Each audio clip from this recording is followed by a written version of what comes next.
بسم اللہ الرحمن الرحیم۔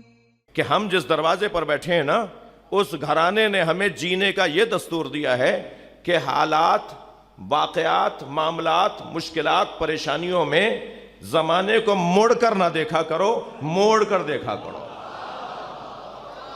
صلوات پڑھ لیں ذرا محمد و آل محمد۔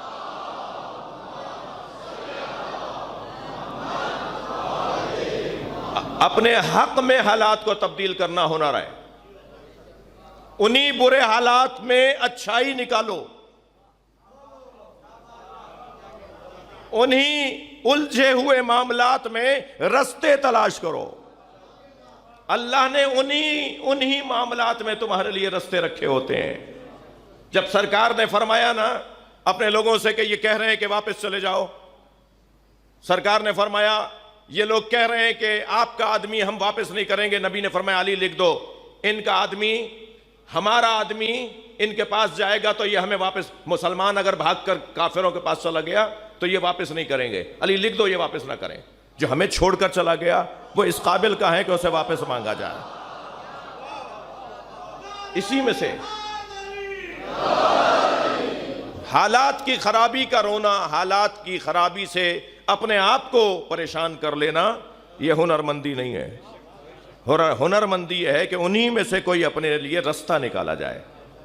اب اس آیت کریمہ میں آپ نے دیکھا، یہ آیت میں نے آپ کے سامنے تلاوت کی، اور یہ کام کیا ہے ائمہ اہل بیت کا؟ کام ہے ہدایت دینا، یہدون بامرنا۔ اچھا، مجھے ایک اور آیت بھی یاد آ رہی ہے، کیونکہ آیت سے آیت ہی سمجھائے گی۔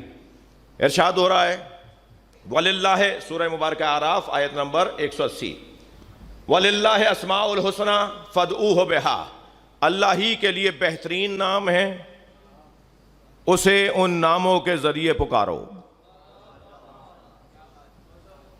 توجہ اگر آپ کی رہے گی تو یہ عقیدہ توسل کی وادی ہے۔ وسیلے کا جو عقیدہ ہے نا کہ اللہ تک پہنچنے کے لیے کوئی وسیلہ چاہیے۔ بہت سارے لوگ بغیر وسیلے کے جانا چاہتے ہیں۔ مجھے ان سے تھوڑا سا پیار ہے، میں انہیں قریب جا کر دیکھنا چاہتا ہوں کہ ان کا چہرہ ایسا ہے بھی، بلکہ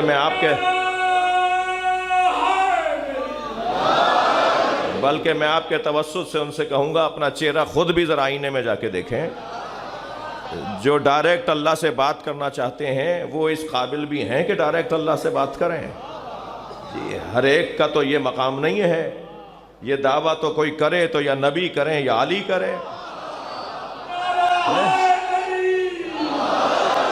تو کچھ لوگوں کی آرزو ہوتی ہے کہ وہ اس انداز سے کہ ہمیں تو اللہ کافی ہے۔ یقیناً اللہ کافی ہے، قرآن کی آیت ہے، مگر ایک آیت پڑھ کے عقیدہ تو نہیں بنتا۔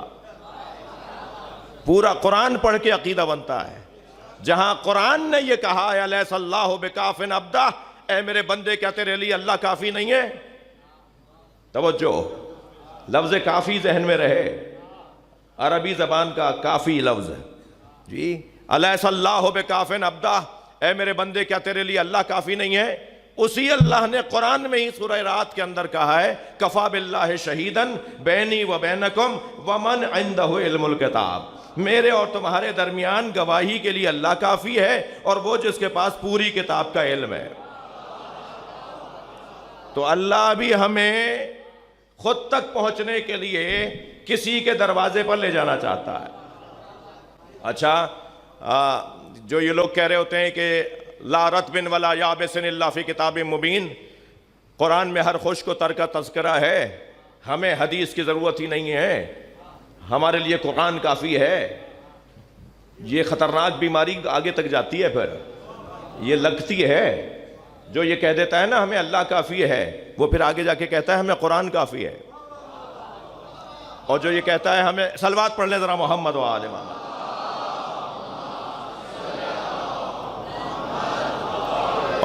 اور جو یہ کہتا ہے کہ ہمیں قرآن کافی ہے، وہ پھر اپنی اس مدعا کے اوپر دلیل کے طور پر کچھ آیتیں بھی پیش کرتا ہے۔ مثلا وہ کہتا ہے کہ کیا یہ قرآن کی آیت نہیں ہے؟ لا رطب ولا یابس الا فی کتاب مبین، کتاب یعنی قرآن کے اندر کوئی خشک و تر نہیں ہے جس کا ذکر نہ ہو. تو جب ہر چیز قرآن کے اندر موجود ہے تو ہمیں قرآن کافی ہے. دیکھیں کیسا مغالطہ ہے, کیسا دھوکہ ہے. یہ بات تو طے ہے کہ قرآن میں ہر خشک و تر کا ذکر ہے, مگر تم کون ہو جو ہر خشک و تر کو سمجھتے ہو؟ تم پہلے اپنا تعارف کرواؤ کہ تم کون ہو جو ہر خشک و تر کو تم سمجھ لیتے ہو. اگر قرآن کو ہر شخص سمجھ لے, توجہ, اگر قرآن کو ہر شخص سمجھ لے تو نبی کے بھیجنے کی ضرورت کیا تھی؟ اللہ ہر شخص کے اوپر قرآن اتار دیتا. اچھا پھر کہنے لگے حدیث کی, مولانا سب سے پہلی کتاب حدیث کی تو 300 سال کے بعد لکھی گئی. 300 سال تک مسلمان کیسے رہے؟ وہ کیا صرف قرآن کافی نہیں تھا ان کے لیے؟ دیکھیں کتنا سجا کر اپنے مدعا کو پیش کر رہے ہوتے ہیں.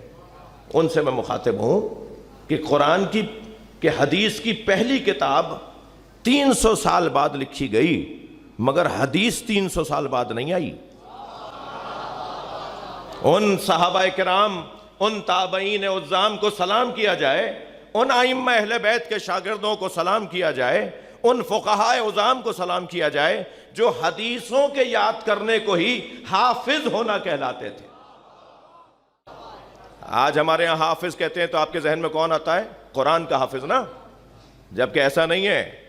قرآن کے حافظ کو حافظ نہیں کہا جاتا, حدیث کے حافظ کو حافظ کہا جاتا ہے. جب بھی کبھی آپ فقہا کے سنی ہوں, شیعہ ہوں, کوئی بھی فقیہ ہو, اس کے نام کے ساتھ حافظ لگا ہوا دیکھیں, اس سے مراد قرآن کا حافظ نہیں ہوتا, ہو حدیث کا حافظ. یعنی حدیث کو حفظ کرنا اس وقت مسلمانوں کی ضرورت تھی. توجہ چاہوں گا, مسلمانوں کی بقا کا مسئلہ تھا حدیث کو حفظ کرنا, اور اس حد تک حدیث کو حفظ کرنے پر سنجیدگی تھی کہ اگر کوئی اور حافظ حدیث میں ایک من بڑھا دیتا تھا, ایک واو کو کم کر دیتا تھا, ایک حتیٰ کو بڑھا دیتا تھا, تو وہاں بیٹھے ہوئے 50 اور لوگوں کی آوازیں آتی تھیں کہ صحیح کرو. اچھا ممکن ہے کوئی کہے مولانا یہ کیسے ممکن تھا؟ تو میں آپ کے سامنے مجسم مثال دے دیتا ہوں. یہ سچے بھائی کے نوحے یاد کرنے والے, جی یہ ضیاء بھائی کے نوحے یاد کرنے والے, یہ مثال کے طور پر آج کے بچے ندیم سرور صاحب کے نوحے یاد کرنے والے, ذرا ایک مصرع تو بدل کے دکھائیں. برابر سے ہی ایک اور بچے کی آواز آئے گی مصرع ٹھیک کرو, یہ نہیں پڑھا تھا. صلوات پڑھیں محمد و آل محمد پر.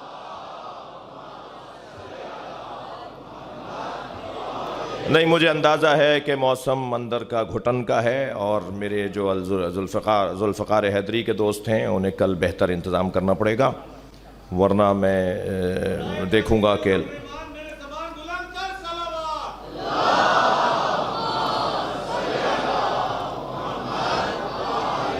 مجھے بلایا ذوالفقار حیدری کے دوستوں نے ہیں, مگر نمائندہ میں آپ کا ہوں, تو آپ کا مجھے احترام اور خیال کرنا ہے. ظاہراً یہ کولر لگے ہوئے ہیں, ان کو ذرا ریپیئر کروا دیجئے, اگر ریپیئر ہیں تو چلوا دیجئے. ایک صلوات پڑھ لے ذرا محمد والا, اللہم صلی علی محمد وآل محمد. بات آگے بڑھے. گفتگو یہ ہے کہ ان دونوں آیتوں کی تفسیر میں ایک اور آیت بھی ہے, وَلِلَّهِ أَسْمَاءُ الْحُسْنَى. توجہ, اللہ ہی کے لیے بہترین نام ہے, اللہ ہی کے لیے. اچھا میں کیا کروں کہ وہ جو ابھی بات کر رہا تھا وہ مجھے تشفی نہیں ہوئی ہے, تو تھوڑی دیر میں اس پہ رکوں.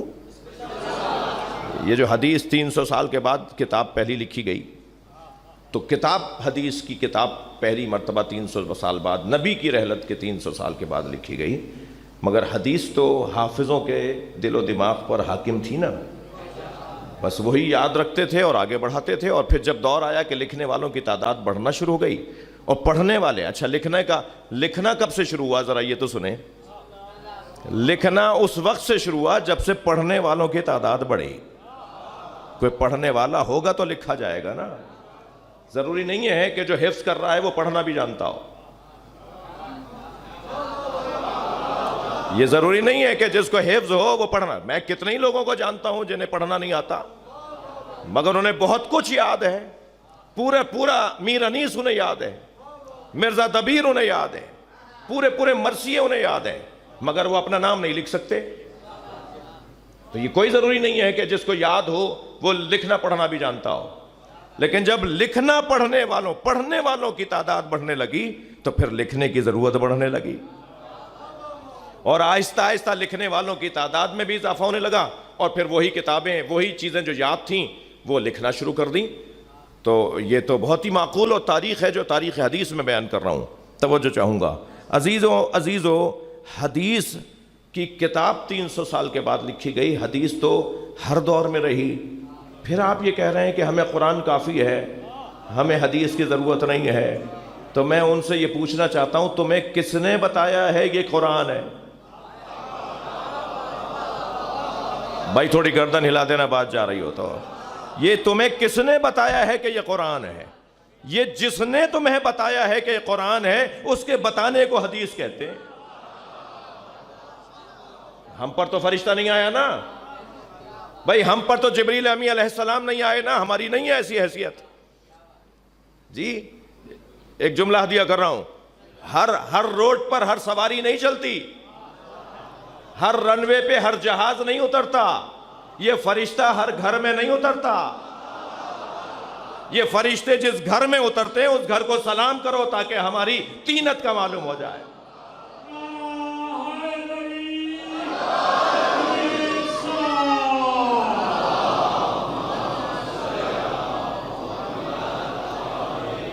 تو نبی مکرم نے بتایا کہ یہ قرآن ہے، اور قرآن نے ایک مرتبہ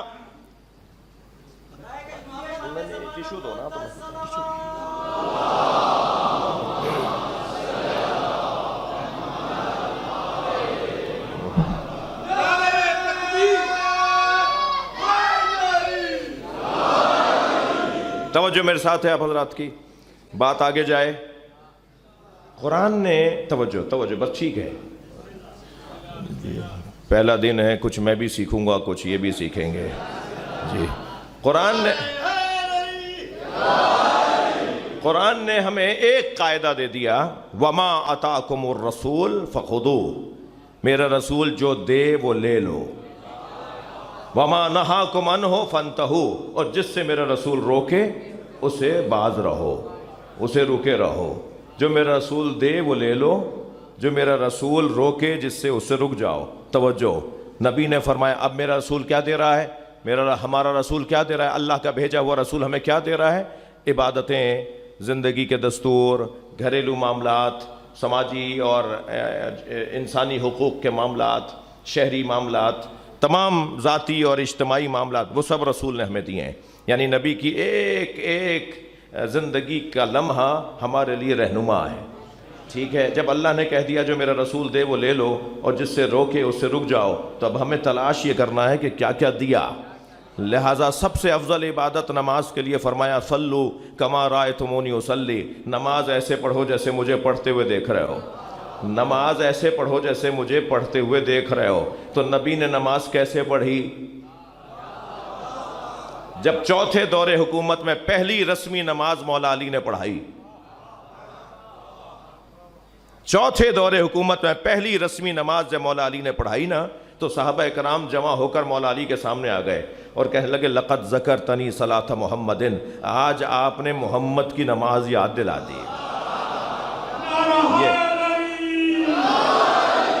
تو اب نماز کیسے پڑھنی ہے وہ حدیث بتائے گی، نبی کا انداز بتائے گا، نبی کی ادا بتائے گی۔ نبی نے نماز کیسے پڑھی؟ سجدے میں سر ہے، پشت پہ حسین ہے، ایسے پڑھی ہے۔ یعنی سجدہ اللہ کا ہے حب حسین کے ساتھ۔ خبردار، اللہ کو وہ سجدہ پسند نہیں ہے کہ جو سجدہ کرنے والے کے ذہن کے اندر بغض اہل بیت ہو۔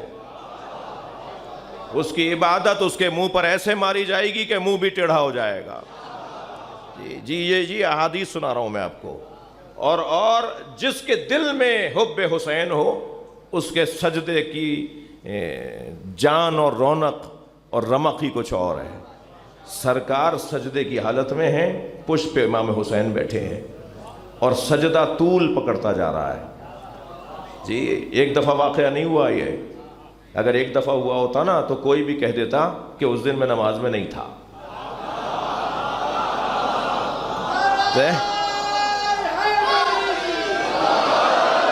24 مرتبہ یہ واقعہ ہوا تاکہ اگر اس دن تم نہیں تھے تو اس دن تو ہو، تمہیں نظر آ جائے کہ حسین کا نبی کے ساتھ تعلق کیا ہے. حضرت عبداللہ ابن مسعود کہتے ہیں کہ میں نبی کے عقب میں تھا کہ سجدہ طول پکڑنے لگا تو مجھے احساس ہونے لگا کہ شاید کوئی حادثہ ہو گیا ہے. تو میں نے سر اٹھا کر دیکھا تو کیا دیکھا؟ حسین نبی کی پشت پہ بیٹھے ہیں. تو میں نے ہاتھ بڑھایا کہ حسین کو اتار دوں. اس سے پہلے کہ میرا ہاتھ حسین تک پہنچتا نبی کا ہاتھ مجھ تک پہنچ گیا. خبردار میرے حسین کو میری پشت سے نہ اتارنا.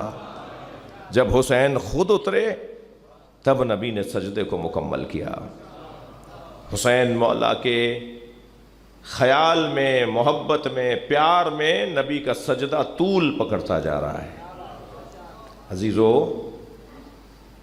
حب حسین عبادت الہیہ میں بڑھاوے، اضافے اور بہتری کا سبب ہے. جتنا حسین سے پیار بڑھے گا اتنا اللہ کی عبادت کا شوق بڑھے گا. کیسے ممکن ہے کہ کوئی حسین کے سجدہ آخر کو سنے اور اس لمحے کو یاد کرے اور پھر جب حی علی الصلاۃ کی آواز آئے تو اسے یہ جذبہ نہ ہو کہ مجھے نماز پڑھنی ہے.